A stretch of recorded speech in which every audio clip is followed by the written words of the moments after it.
Okay, any questions before I start?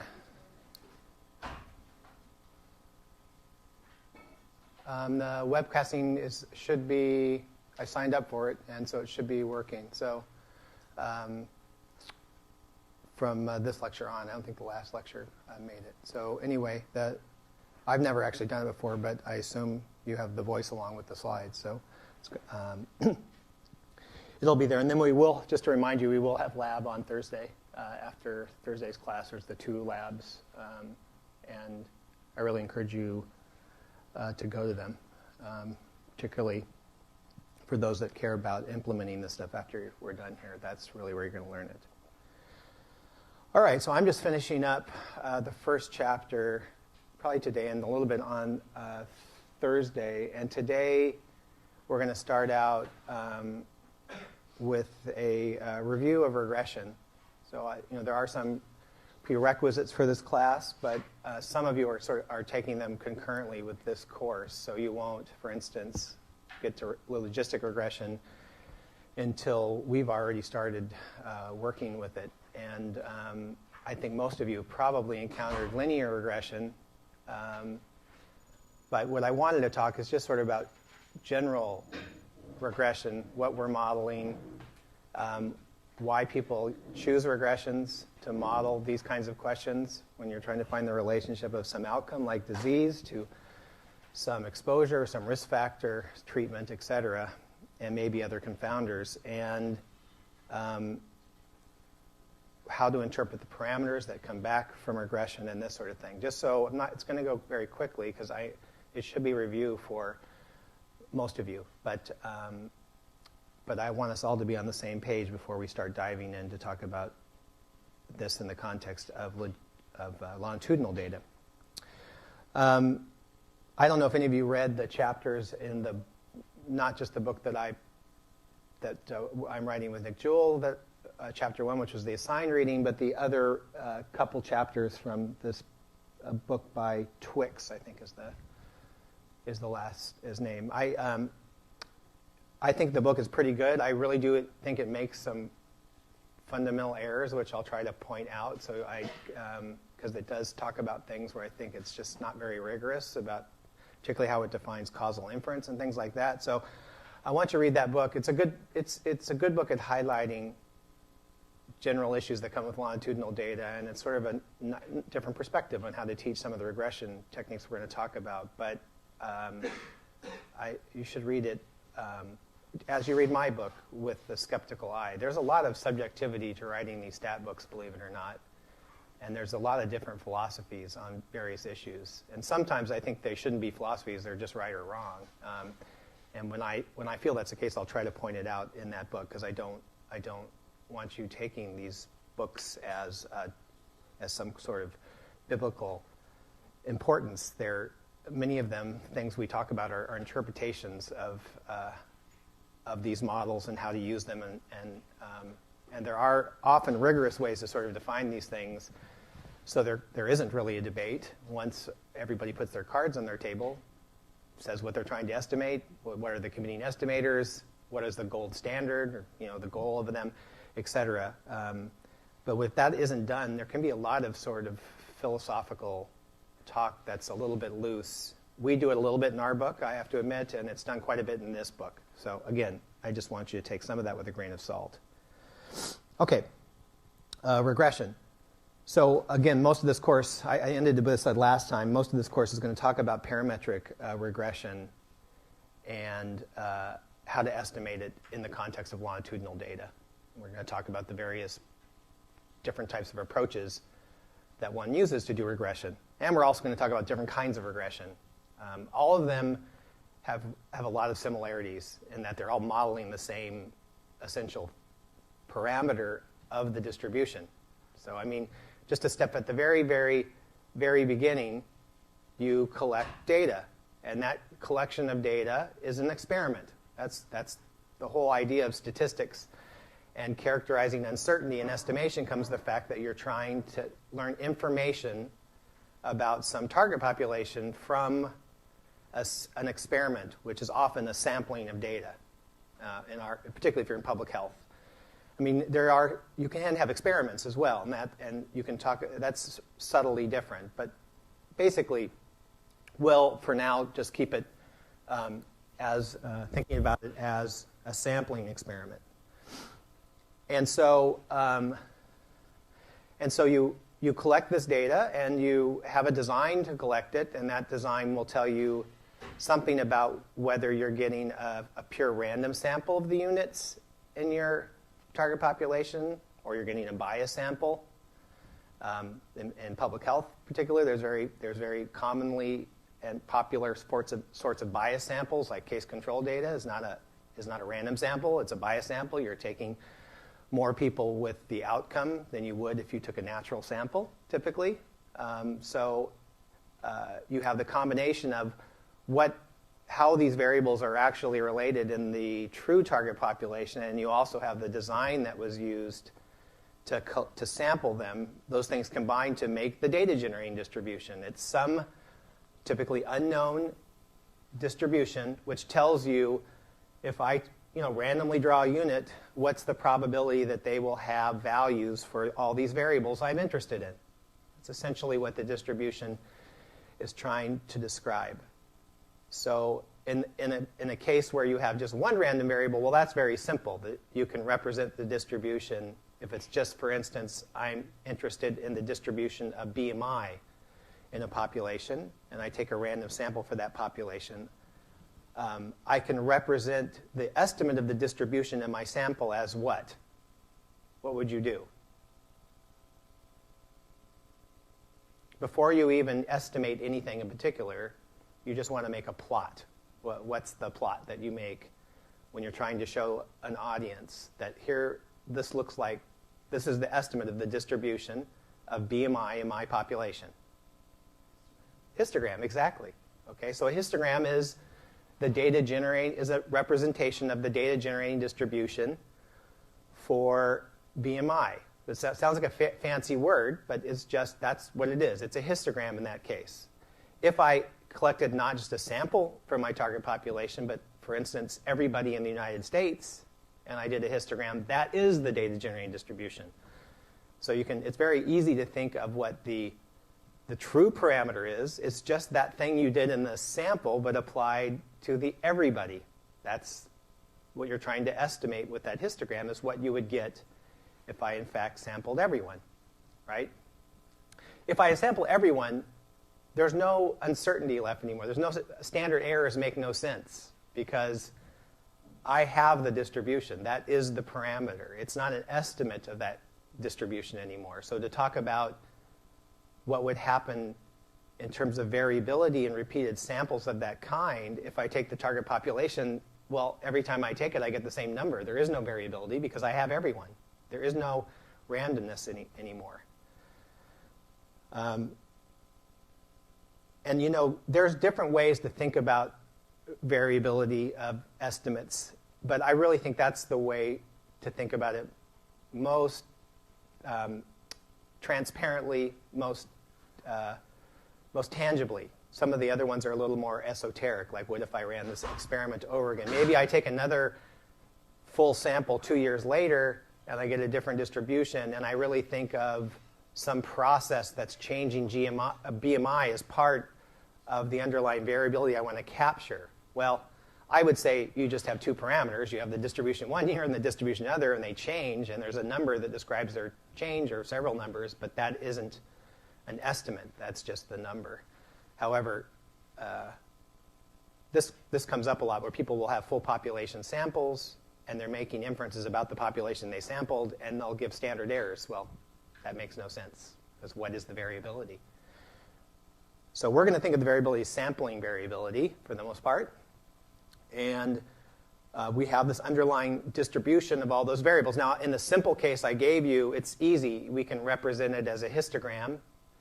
And then we might say, a histogram's nice. It sort of shows you how many people were in this BMI group and how many in this, et cetera. But I need a summary to tell my boss. I need to tell my boss that a single number that characterizes this whole distribution.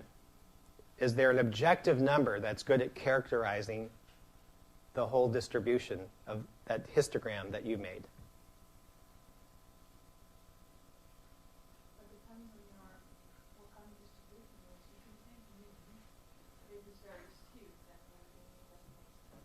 That's exactly right. No, there is no objective. That's exactly right. It depends on what your question is or what you're trying to capture. If the mean somehow captures it best, then yes, that's the thing you estimate. But as you say, maybe the mean is not capturing what you're trying to get at, which is the point at which half the people have higher BMI and half the people have lower BMI. That's the median. So the question of what's your parameter of interest, that's what that is not a statistical question. That's a subject matter question. You choose that based on the scientific question you're asking. Now, I realize oftentimes there's feedback with the data. You look at the histogram, you say, you know what, the mean doesn't really describe it very well because I have these big outliers, and the mean is affected by the outliers. So I'm going to use the median. That happens. That technically sort of violates all the theory developed around developing standard errors and stuff, because you're supposed to decide what your parameter of interest is before you look at the data. But in practice, we know that happens, that there is some feedback, and oftentimes we just hope it doesn't really impact the type of statistical properties we report about the estimate afterwards. But it's all based on choosing a priori. So yeah, you could choose the mean. That might be what you're interested in. Choose the median, choose the variance. There's lots of parameters of that distribution. Once you know the distribution, all those things are simple. They're functions of it. They could be complicated functions or they could be simple functions, but they're functions of that histogram, essentially.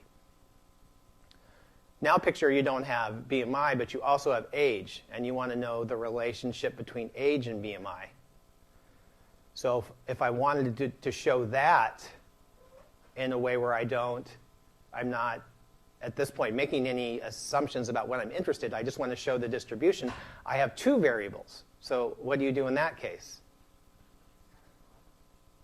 Yeah, you could do a scatter plot. That essentially puts all the data there. You get some idea about how many people are in one group, how many people are in another group. Let me just...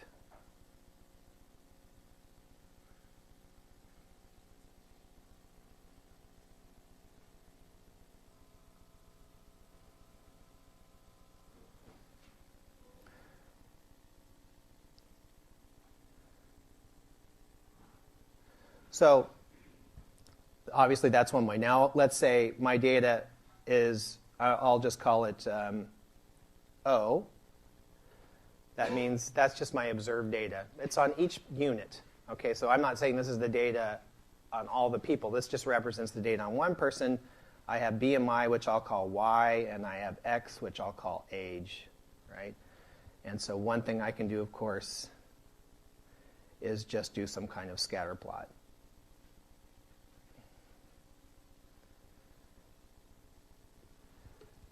But the other thing, of course, that doesn't necessarily represent the distribution directly. It's not giving me what is the chance if I randomly draw a person, they're going to be a certain combination of age and BMI, because that's what the distribution is. It tells you the probability that if you randomly draw a unit, it will have the value of a certain set of variables. That's what the data generating distribution is.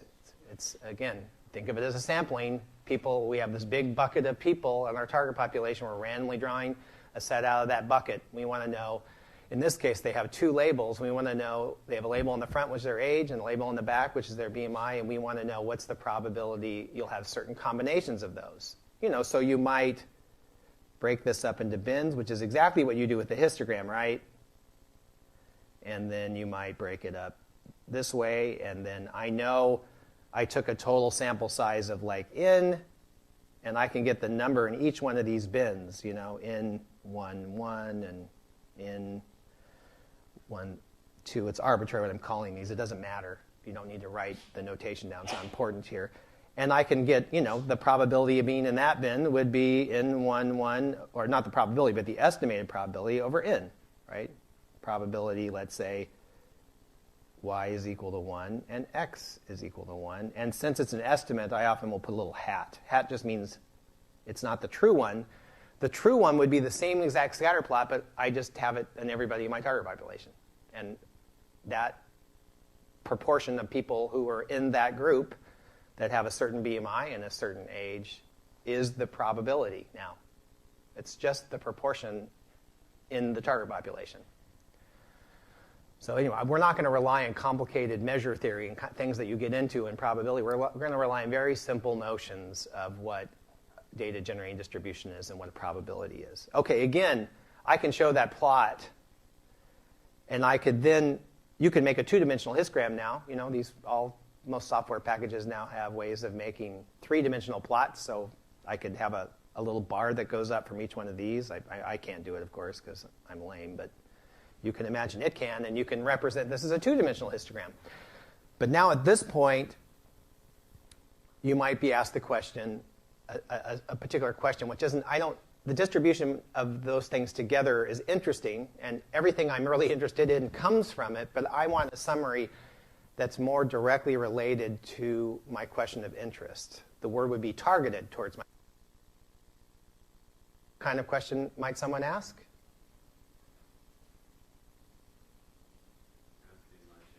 Exactly. And again, those are words that lead you to estimate a particular thing, but they're not specific enough. So how do you define change?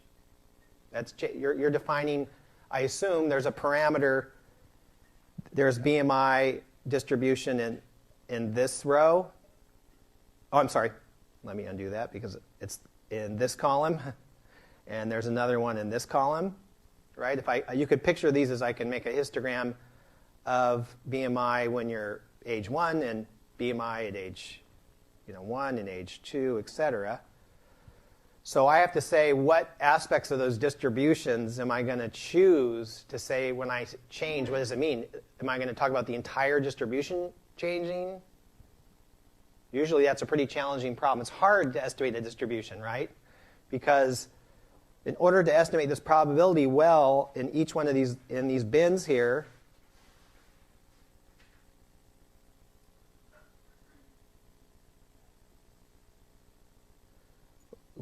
anyway, I have to have a lot of observations in that bin. And so if I don't have if I have a lot of bins, that is, I have a lot of values of age and a lot of values of BMI, estimating the entire distribution means I probably don't have enough data to do it very well. I can, in this case, some of them have 1 or 2, so I'm getting a BMI mean from one value or a BMI distribution from one value. It's just not enough data. So people pick summary statistics. We just talked about the mean, and that's generally when people ask a question like change over time or change with age or change with some other covariate, they're usually talking about the mean. How does the mean change, right? So that means for each one of these columns, I would be getting the mean value, which might be, I'll represent as E of Y, like I've done before. X is equal to little x. And if I get a hat, well, that's just going to be the average of the Y's in each group defined by the x's. So I look at age 1, and I get the BMI. It's just the average BMI, right? I can represent that as, I'll just represent that as Y hat 1. Just the average of the Y's in that group. Or, I'm sorry, X, because I just said X here.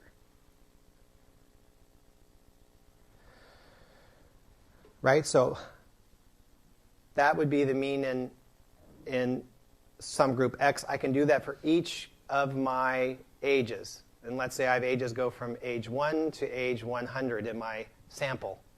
I could get, that would be 100 different means, right? So I could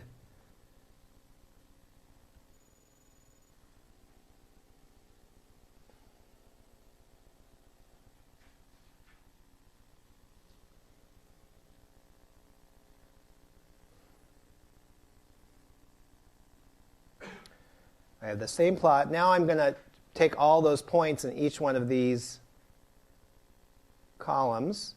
Again, this is the Y and this is the X, right? And I'm going to get the mean. I'll get the mean of all these points, and the mean of all these points, and the mean of these points, etc. And, dot, dot, dot, this might go all the way out, starts at 1 and 2, and it might go all the way out to 100. So right here I get, y bar 1, and here I get y bar 2, and over here I get y bar 100. So you go to your boss. Here are the 100 means. Some of them are based on one person. Some of them are based on two. In fact, some of them I don't even have data. There was nobody age 72 in my data set. So is your boss going to be happy with that summary? No, he still doesn't know the change. What's that? You kind of want to know what's changed. It's not. I mean, he could look at those numbers and see how they change, but it's 100 numbers to assemble. And is each one of those estimated very well? No, you have only the few observations. Exactly, because how well they're estimating, I mean how much information there is about the true mean, that is if I had everybody in the target population, is very little. The variability, the sampling variability of a parameter estimate, that is these averages, that means something. That means in repeated experiments where I resample the same number of people, and I do the same thing, I make this grid here, and I get the averages, I may want to know, how does this thing vary from experiment to experiment? Well, if the sample size is very, very small within each one of these groups, obviously the average will change a lot. If I take a new sample, I get 3 other people, and maybe they're just by luck all relatively high, and the next one they're relatively low. And the fewer people I have in each group, the more variable this will be from sample to sample. That's what we try to capture when we're doing things getting standard error. Standard error is a estimate of that variability. It's technically the standard deviation of this thing in repeated sampling experiments. And of course, if each of one of these is very, very high, the true standard deviation, and probably you hope the standard error reflects it, then I'm going to give him 100 numbers. That one is not a very concise summary, and 2, each of them is estimated poorly. They have a wide confidence interval around them, right? So what do people do to try to come up with a simpler summary? As opposed to doing it this way, they have now I'll make a little X for every mean I find. I'll just do it for these ones, right? So those are the means or the averages, I should say, in each one of these. And those are the numbers I can report, and I could have confidence intervals around each one of those, and probably they're going to be really big. They'll look like this, something like that. Maybe up here. I'm giving the impression things wouldn't vary a lot, but of course they would vary wildly, probably, since. So that's 100 numbers, 100 confidence intervals that represent the sampling variability I'm going to estimate from my data. Since, of course, I didn't do repeated experiments. I just did this one sampling. So we have to estimate sampling variability from our data. We don't get to observe it.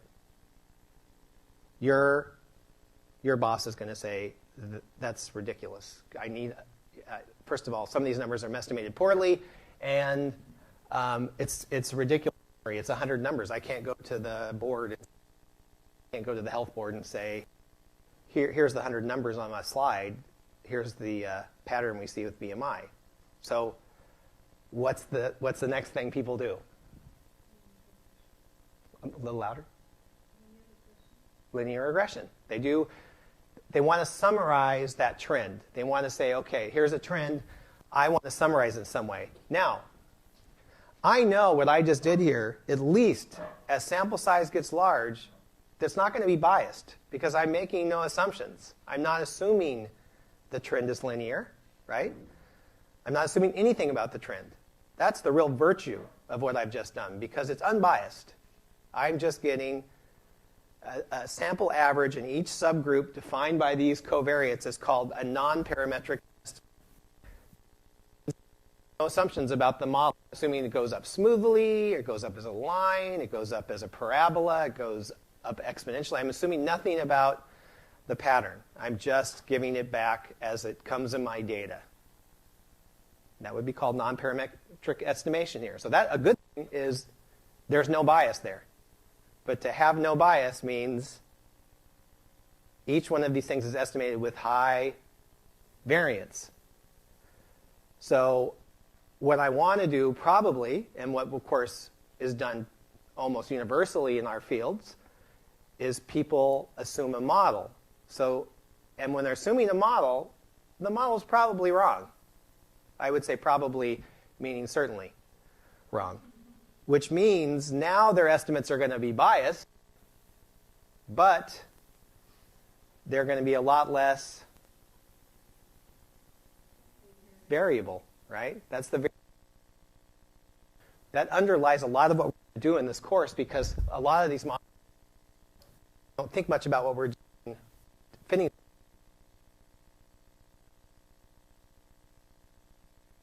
a concise summary that has relatively low.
Yeah. But for example, when x is equal to 1,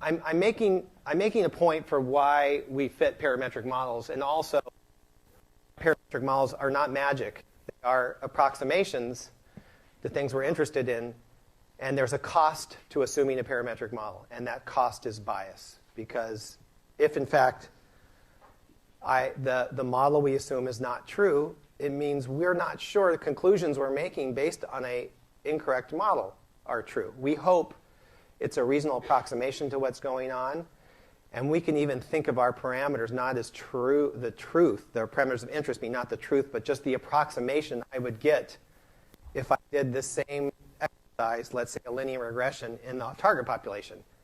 That will give me a parameter. It may not actually go through the means, the true means, but it will be some approximation to that. So fitting parametric models on the surface seems very simple. I put these coefficients, I put these variables in a regression, I press a button, it gives me back some numbers. But what it's estimating and what you're assuming and what it means is very complicated. And I'm just trying to get at that point here, because we're not going to revisit it constantly. We're going to go on and pretend that these things are the true model. Yeah?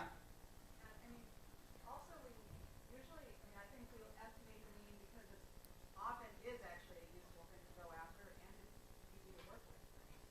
Yeah, there's... there's practical reasons why we're not after the median all the time. Exactly. The mean is something for which the sampling distribution has relatively low variance compared to a median. If you think about the mean, it borrows, at least in each one of these bins, it's borrowing information across all of these numbers. If I change one number, the mean estimate will change because it's just taking the sum of them and dividing by the number of observations in each one of these bins. So you get to borrow information across all of the observations in there. If I was doing something like the minimum, well, that's one observation, right? It's not quite that, but obviously that's probably estimated with a lot more variability. It means it takes a lot more data to get the same precision for that estimate than it would for the mean. And that's, of course, one big reason that underlines estimating the mean is because compared to some other aspects of the distribution, you can get a better estimate, lower variance at smaller sample size relative than, let's say, the median or another quantile, the minimum being an extreme quantile. And, of course, I could say the whole distribution that would just be breaking up this right here into bins and counting the number in each bin, and that just even gets worse. That even gets more variable. So the mean is chosen, one, because often it is the thing of interest. That's how policy is made. It's made on the mean. Two, it's a convenient parameter to estimate because generally you can estimate it with more precision than competing parameters that you might estimate, like the median. Is that your point? Okay. And so, yeah, that's why. Also, the procedures to estimate are relatively simple compared to things like median regression, which you can do. There is quantile regression. We're not going to go over it in this class, and it's not, I don't think, generally taught unless you're specialized in biostatistics or statistics. But you can do regression on other things besides the mean. It's just, as anyone who works in that knows, you're going to have less information about it. Your confidence intervals will be wider. It'll be harder to reject the null if something's going on. All those things start happening when you get to these other parameters that are harder to estimate. So anyway, the bottom line is, in the end, what people will do is assume a model. They don't go through this process, obviously. They say, he wants to know the average trend over time, age and BMI. I'm just going to fit a regression. So you fit a line here. And what you're fitting is the same thing. You're still trying to estimate the mean of y given x is equal to x. But now you're actually assuming something about it, which it has some form, right? And that is, now, as I go to each bin in this thing, as I move over one, the change in the mean, which was the original question, is a function of these parameters I'm estimating. I'll make this beta 1 just to be. And also, as opposed to originally, I had 100 numbers to estimate. That number and this up to this number, all these numbers here. Now how many numbers do I have to estimate to describe that whole pattern? 2. So people throw around terms like degrees of freedom. So you obviously have a lot more degrees of freedom. I do have a lot more data to estimate 2 parameters than you do for each of these 100 parameters down here. And the more data you have to estimate something, the lower the variability. So the confidence intervals around the estimates of beta 1 and beta 0 will be a lot smaller than the confidence intervals around each of these means. And particularly if I'm going to compare means. I could compare that mean to that mean. That's one. What that mean to that mean, etc. I could do those comparisons. If I did each of those, 99 comparison, all 1 unit apart, obviously all those are probably have high variability. I've reduced at least 100 numbers to 99 now, but obviously those are going to be estimated. Very few observations each. And then the other reason this is done is now I have this model, and now if I estimate it, so I'm going to put a little hat here. So I have a column of BMI, I have a column of age and stata. I say regress Y, X. It's going to give me back various things, right? It's going to give me back estimates of this thing, the intercept, and this thing, the slope, and it's going to give me an estimate of the variability around the line. And it's going to assume something about that model. And we'll get a lot to that as the term goes on. But anyway, that's the general process of regression. Now, of course, this just becomes even more obvious that you need to do something when I go to the case where I have 2 variables. I might have age, and I might have, I want to pick another continuous variable, height. Well, that doesn't work with BMI, incorporates height. That's not that interesting. Age and physical activity, let's say. I have measurement of physical activity. It's continuous. Now I have opposed to 1 dimension, I have 2 dimensions. Oops.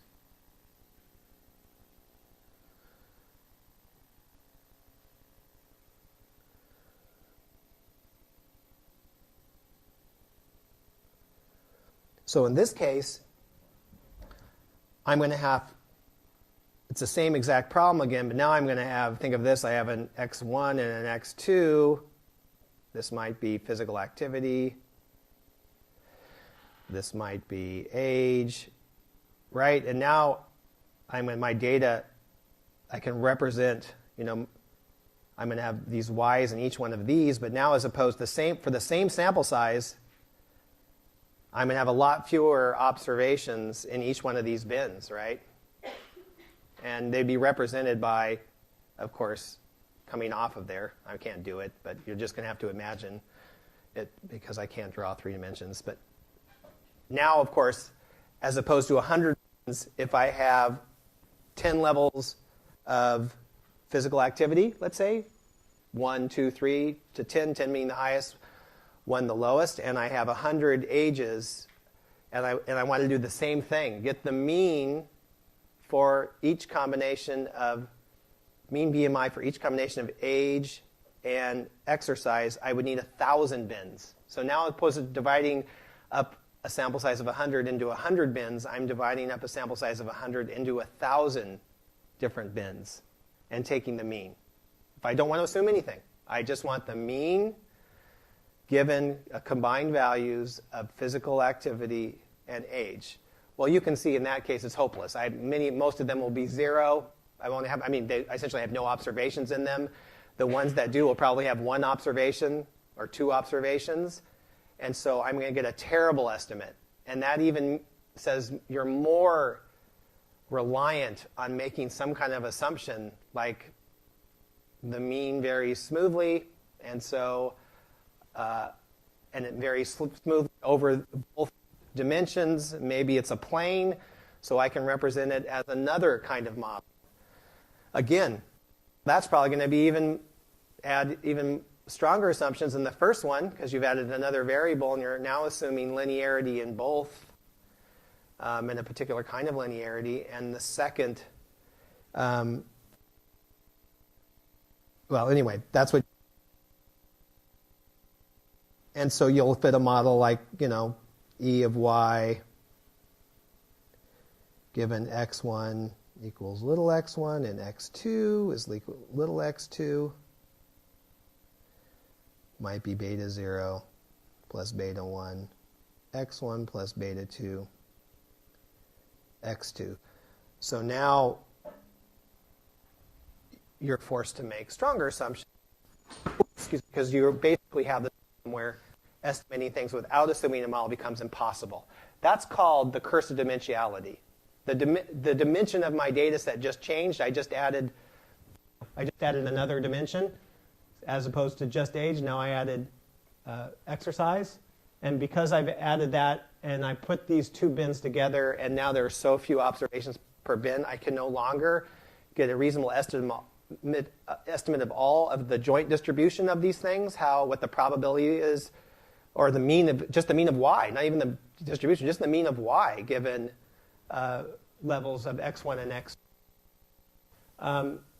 Means that I've faced up against that curse, meaning that the questions I'm answering are requiring assumptions in order for me to answer them.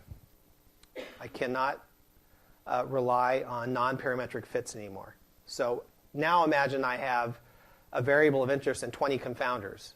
All bets are off. The idea that you can somehow fit that non-parametrically is impossible, right? Because you break up 21 variables into bins that characterize each level of each one of those, and you're going to have almost no observations in any of the bins. And therefore, we model. And we model because the computer does it easily and because these things have a very convenient interpretation. But we are modeling a form of the data that may or may not.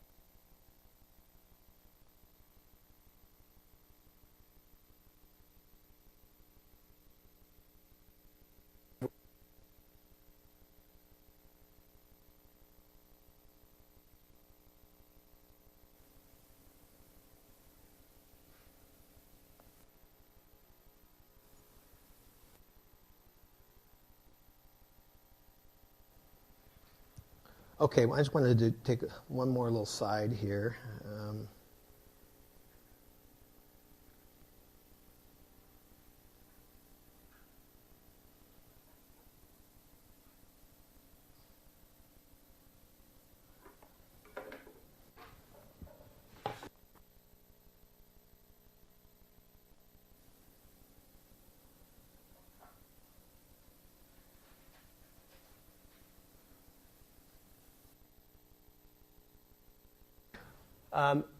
Just going over some basic things that come with regression. So that's sort of why we do regression, in the sense that we have to. Often when we're encountered with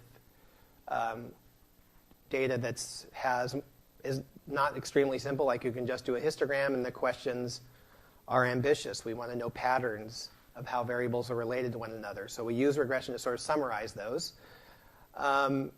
And so how is regression used often? And we're going to concentrate on one of these. I mean, one way it's used is, so how used? Well, one is prediction. So in public health, that's not terribly common. It happens that people develop, particularly in medical settings, they might develop diagnostic scores, which is a pure prediction problem. They really want to know, given a set of characteristics on a patient, what is the probability of dying from stroke. There's a certain score that's related to stroke.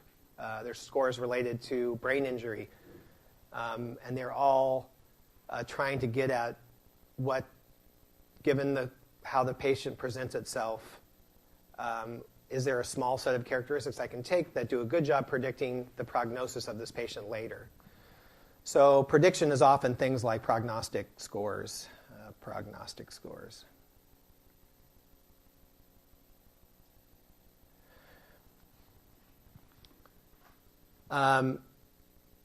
What are you interested in prediction? So I have this regression. Again, I could do it non-parametrically. I could do it, that is, I could just get the mean of the outcome in every subgroup defined by my predictors, or I could assume some model. But each one of those, I can get several things back from regression. I can get back the coefficient estimates, right? I can get back the estimates of the variance around the line estimate. I can also get back just the line itself, just the value of.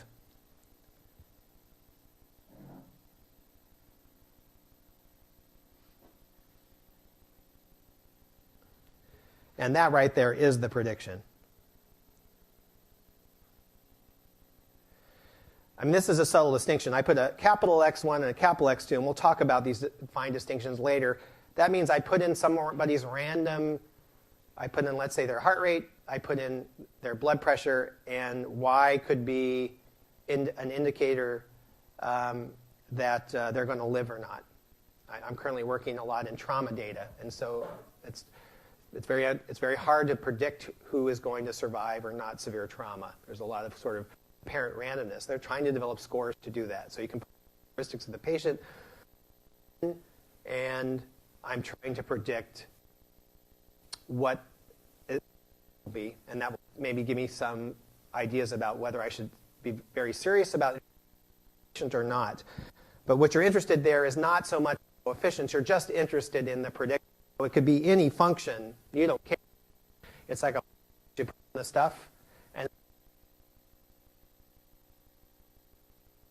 it'll put out a score. So in this case,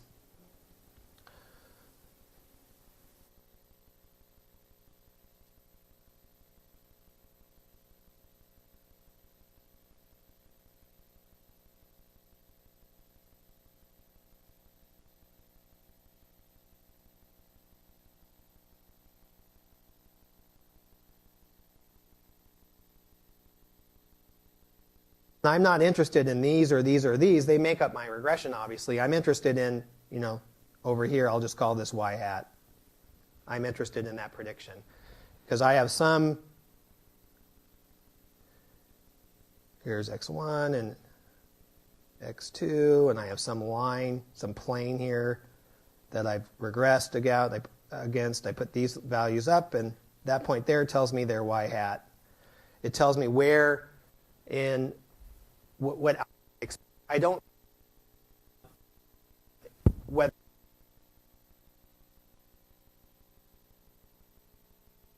x1 being really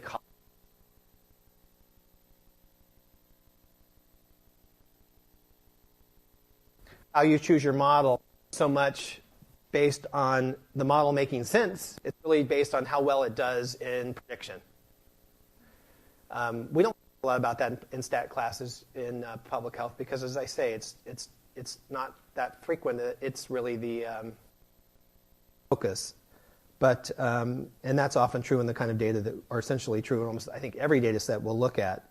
But it could come up. So that's one goal of regression is that you're interested in finding the best model to predict the outcome. And again, I know if I did things just exactly like those very little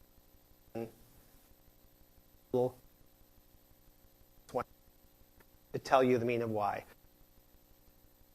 I'm probably going to assume something smoother. This would be a very, very smooth model. It would just assume that it's essentially a plane in x1 and x2.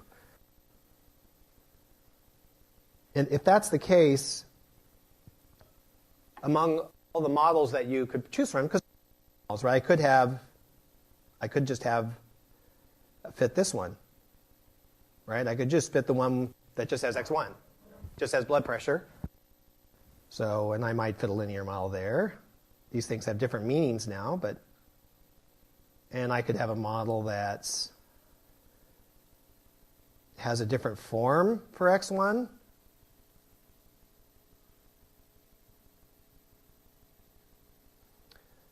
So let's just say beta 0 hat plus beta 1 hat plus x1 plus beta 2 hat x1 squared, right? There's no reason that has to be. I could add quadratic. I could make it curved.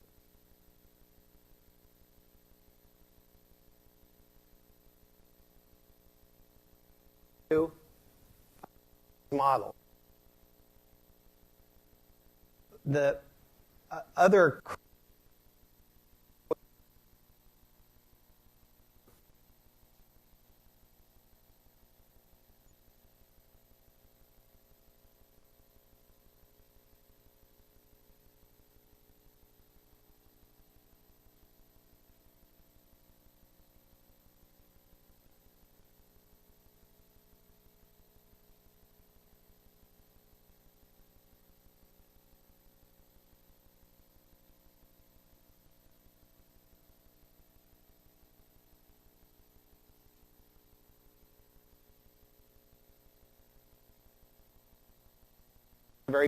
the one that's closest to the actual one they had on average, right? There's nothing objective necessarily about that, but that's a very common and very sensible one. I could say what I want to do is have the one that has the lowest mean squared error, which means if I take the average out of everybody in my future target population and compare their mean to their predicted, find among all these models, they'll have a different, and I can index this y hat by, let's say, model. And then I'll take the squared, right? I want the squared distance. If I take, all of them will have a mean of 0 because they're all the difference. If you sum up all those differences and the distances of those that are under their prediction will be 0. So they'll have mean 0, essentially. That doesn't really characterize the distance. So you take the line, you take the distance between them, right here, that distance right there, and you square it. So one's above and one's below the same way. Misses, essentially. And I could call this mean squared.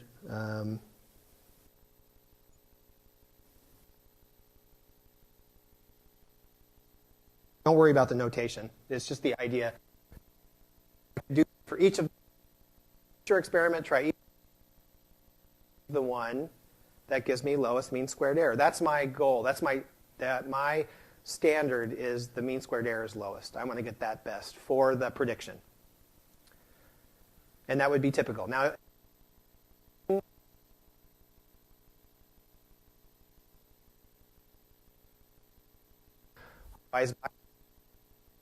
different measure of how well the model's doing. You might use misclassification rate, or you might use area under the curve. There's for an ROC curve. There's all kinds of different criteria you can use, but that depends on what you're doing and what you're interested in. It's not really objective. It's not a statistical question. It's more a question of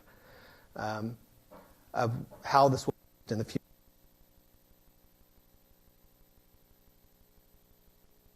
Doing a good job as possible, given the data and at predicting in the future some outcome. Yeah, you have a question?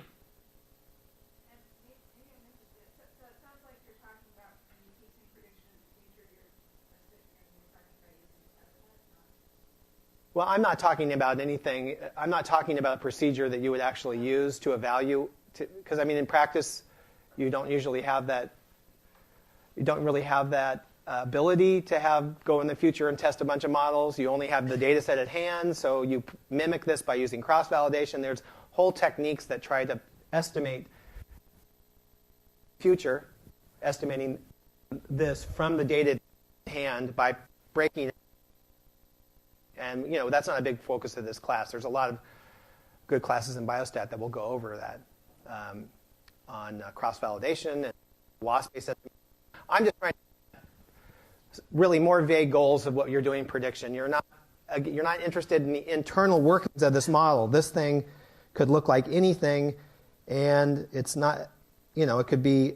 I could just to be sloppy. I could have beta 0 plus beta 1 x cubed plus beta 2 the sine of x1 over x2 to the fourth.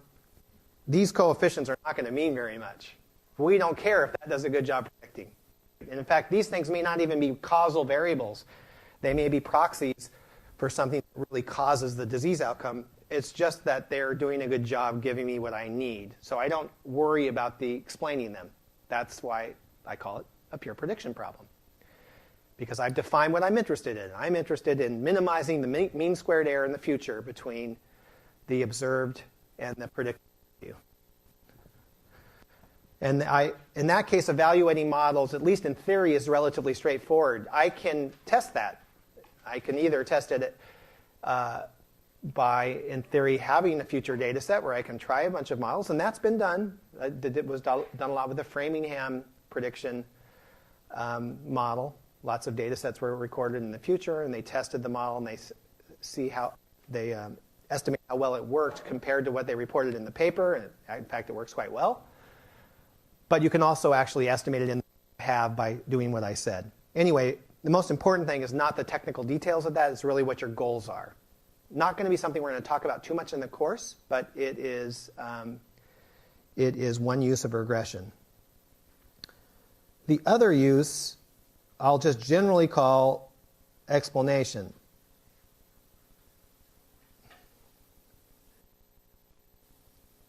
Explanation is a term with intentional vagueness because we are going to probably have one lecture on causal inference in longitudinal data, so talk more formally about the assumptions you have to make in order to say that a estimate of a particular parameter tells you the causal effect of what would happen if I intervened, what would happen if I change exercise patterns on BMI later, these sorts of things like that. So this is vaguer than that because we're not going to be talking about these formal aspects of causal inference till maybe the very end of the course. And we have very good courses on this, which takes an entire course. It takes 2 courses, really, to get through causal inference. So I'm using a term that's used more commonly in courses like this where you're learning a set of statistical techniques called explanation. Explanation is typically means I'm not so much interested in the predicted value from the model. I'm interested in those coefficients themselves. That's what I'm interested in because they're telling me something about an association of a particular variable and an outcome. I'm not going to report the classification rate. That is increase the risk of certain disease. If I have exposed to 10 units more particulate matter, I have a 20% increase in the probability of asthma. I'm interested. Now that you really are playing a game there because you really are interested in causal inference. You're interested in assessing cause and effect usually of particular risk factors or treatments or whatever it is, causes of a particular outcome. Because we're not going to the formalities, but we're going to be doing this more informally in the context of these models we're going to fit. I'm just going to call it explanation. So again, I can have the same model. I'll just do a simple one.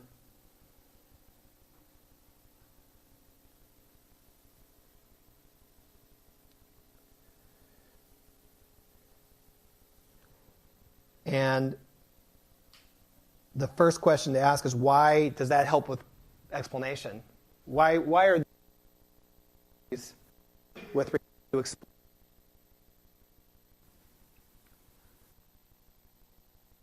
Interpretation.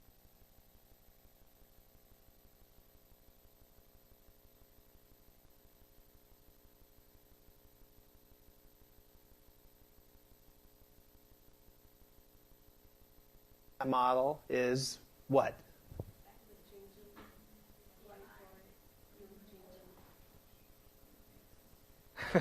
You can do it in unison. So I think I got it. The change in BMI per unit. The change in what in BMI? Be very specific. The mean. Yeah. So it's a change in the mean in BMI, change in 1 unit of age, right? And of course, that's not magic. It's just algebra. This is the kind of the algebra that you do in these regression classes that I'm not going to, hopefully do too much of here. But I can do it once. If I take some starting value of age, let's say 40, and I add, and then I subtract off the mean when you are 40. So I'm comparing the mean when you're 41 to the mean when you are 40.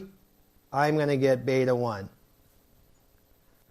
So it's not magic that things have explanatory value. It's just how they're defined when you do the algebra comparing the 2 means, right? If I had done this on my model, which didn't assume anything, it would have been the y bar 41 minus the y bar 1.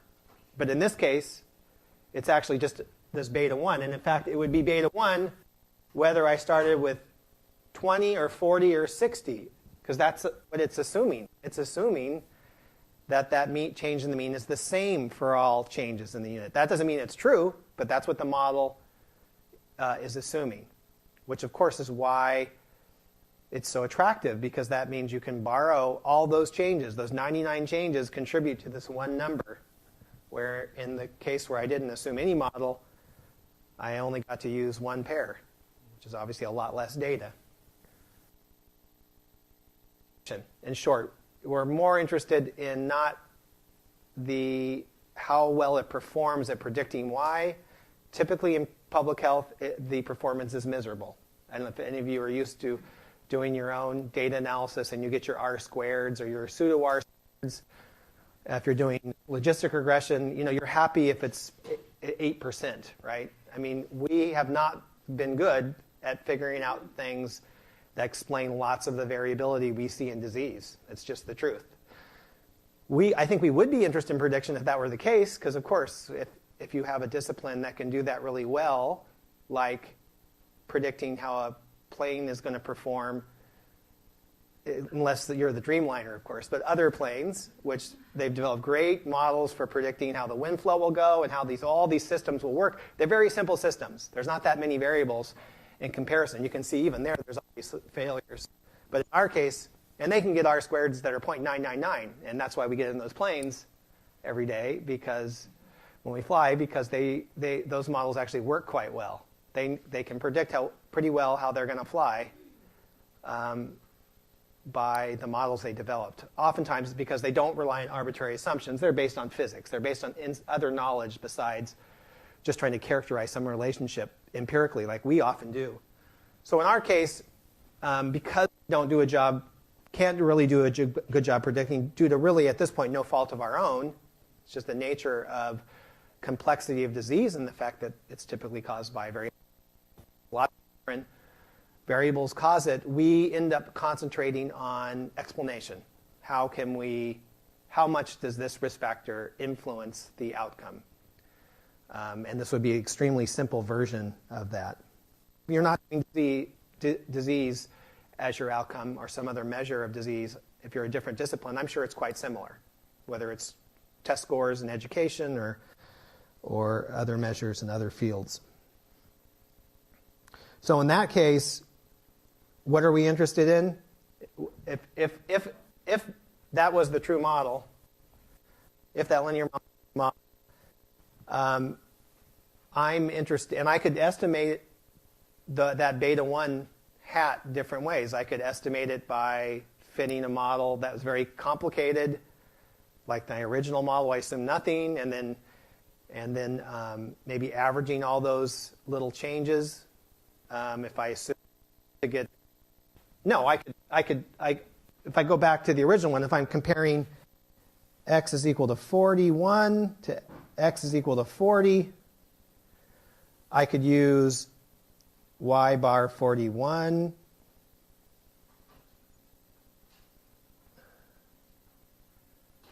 minus y bar 40 in that original thing, or I could use beta 1 hat, right?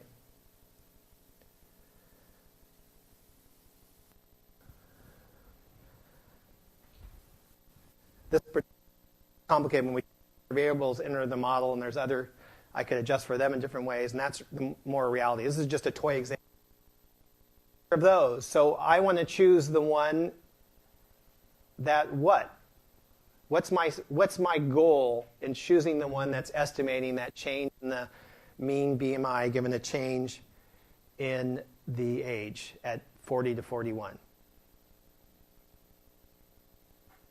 Why not mean squared error, right? That would be another goal. What's the mean squared error here? It would be E beta 1 hat. Well, the mean for this model, beta 1, the true one,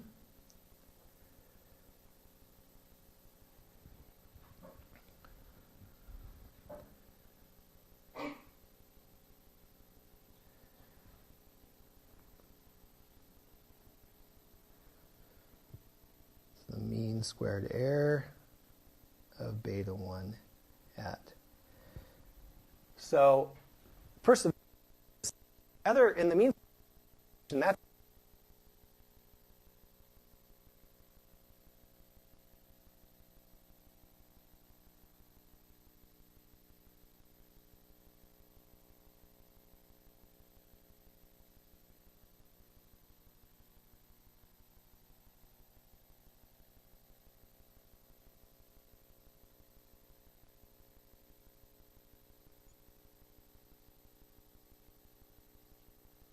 about here. What does this mean? What does this expectation mean? This is a mean, right? So it's the mean of this quantity, the difference between the coefficient estimate here and the true value, so the one I would get if I had the difference of those two squared over what? What am I averaging over? What is that? I mean, I only have one sample. I get one beta, one hat, right, in my data set. So what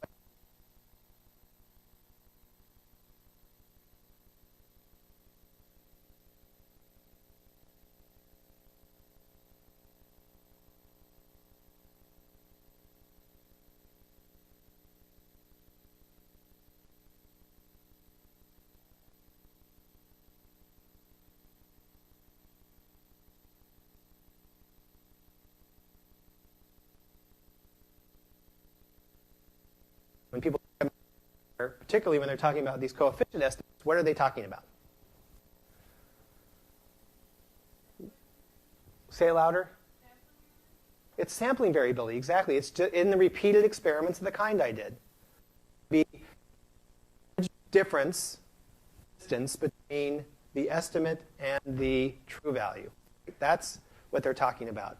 So it's not a quantity you can get directly from your data. You can get from your data in some ways by making some assumptions, but in theory, you'd have to have repeated experiments in order to get the error of a particular procedure that gives you back a coefficient there.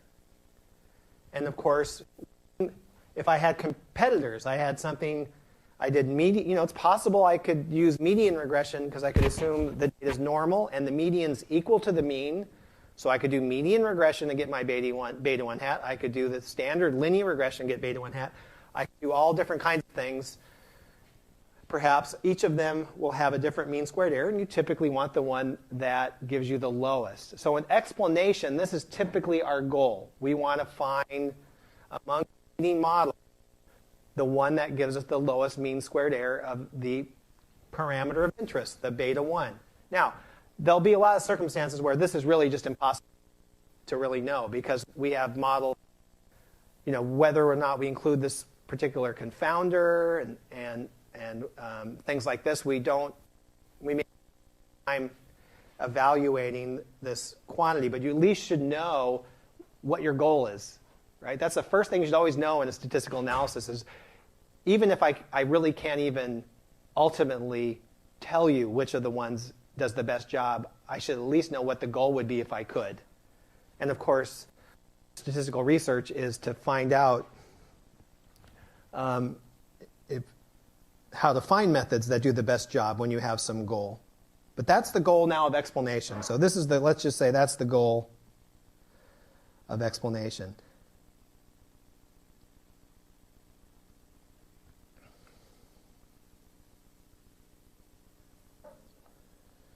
And again, explanation is going to rely on, one, defining what your question of interest is. I'm interested in the change in this risk factor and how it changes the outcome. And it may be that I'm interested in the change in this one when I keep other factors fixed because I think they're confounders, so I may have to fit a more complicated model. And my parameter, not a coefficient in a very simple model, but a coefficient in a complicated model. Or it could be combinations of coefficients. It could be my question of interest is I want to know how the effective age differs in different genders, which will probably require not a single coefficient, but a function of two coefficients to get my estimate. So things can get quite complicated even in these relatively simple parametric models.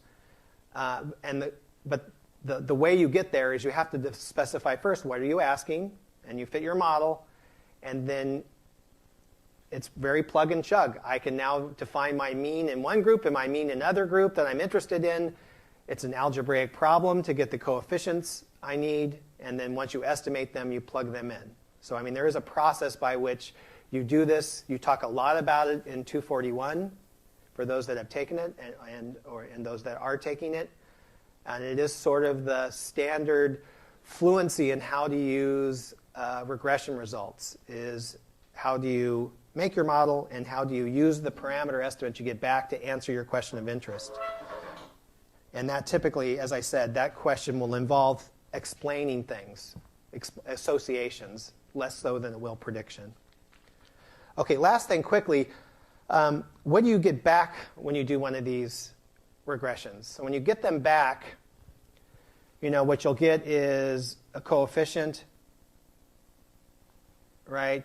There might be something that says, actually, I'll redo that. I'll put, you get like a variable name. And I could have, for instance, age, gender, etc. You get a coefficient. It says it's the estimate. It'll be some number, but I'll put in here a symbol for it now. Let's say beta 1 hat, beta 2 hat, and then, of course, usually there's an intercept, beta 0 hat. You'll get a standard error, and that'll be some number, right, for these ones, each of these. And then you have stuff that's related to these two columns, things like a p-value, right, and a 95% confidence interval. But these are the basic ways that regression results are reported, and they'll be the same whether we're doing standard regression techniques or those techniques that we learn specifically in this class that are related longitudinally. It all has the same structure, information that people want when they do a regression. And so first, we talked about this. What is the coefficient? That's just going to be that number that estimates that tells you that measure, that estimate of that association, or at least something about how to get that association. Then we'll have a standard error. What's that? Just repeat that for me. What's the standard error of beta 1 hat?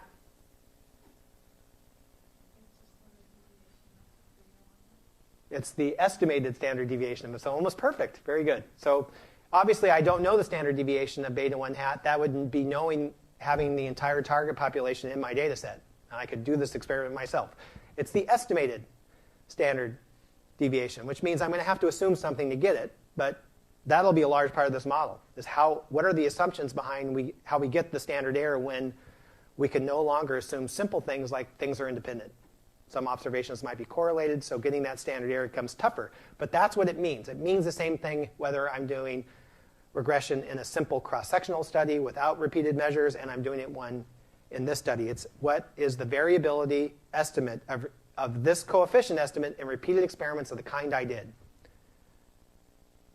So if I do them over and over and over again, I'll get a beta 1 hat for each of those. I can do the histogram of the beta 1 hats. I can get the standard deviation.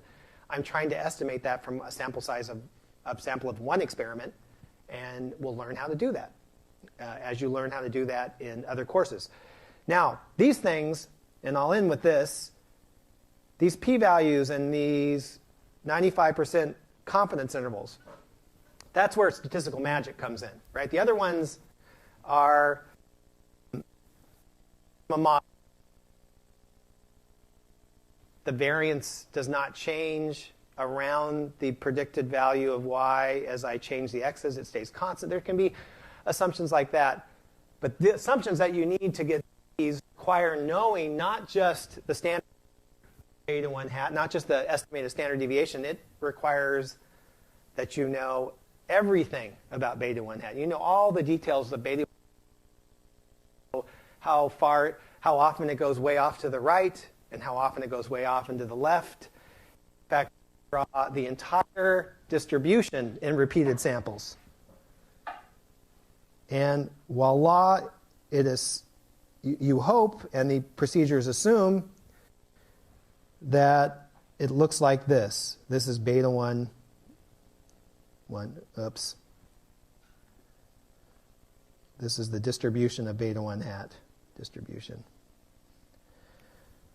What did I lamely attempt to make a curve here? What is that supposed to look like? Alone does not give me a p-value or a confidence interval. What gives me that is the fact that not only do I have an estimate of the true beta 1, and I have of its variability, the standard error, I have those two things. I actually have the entire distribution estimate, normal. So I can tell you, I can make up a random interval such that I know with a confidence that that interval will contain the true value. That's what a confidence interval is. The confidence interval is not a very intuitive thing to describe, but it requires you knowing this entire, having an estimate of this entire distribution. It requires this thing looks like a normal distribution. And that underlies all the regressions we're going to do. Is it's going to rely on that assumption. What is that assumption called? It's the central limit theorem, right? So it's going to these things, coefficient, when you write down they don't always look like it, but they're like averages.